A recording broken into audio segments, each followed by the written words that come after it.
İranla bağlı belə bir fərziyyə var ki, güya Amerika və Donald Trump İran yalnız nüvə silahından imtinasını istəyir. Başqa tələblər də var. Amerikanın, Donald Trump'ın nüvə silahından imtina, terrorçulara dəstəkdən imtina, bölgədəki silahlı qruplarla əlaqələrdən imtina.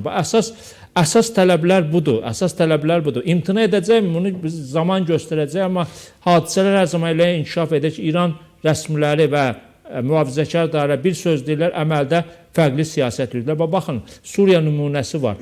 Suriya nümunəsi nədir? 79-cu ildən bu yana Amerikanın Suriyaya qarşı sanksiyalar rejimi var idi. Suriyada hakimiyyət dəyişikliyi baş verdi və Trump adladı ki, artıq bu sanksiyalardan imtina etmək lazımdır və bundan imtina etdiyini açıqladı. Və İrandakı müəyyən qüvvələr hərəkətə gəldi. Niyə hərəkətə gəldi?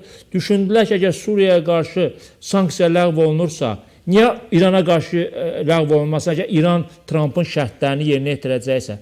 Əsas elə məsələ də budur. Yəni, Trump'ın şərtlərini yerinə yetirmək lazımdır. Əks halda bölgədə gərginlik azalmayacaq İranın özü üçün də.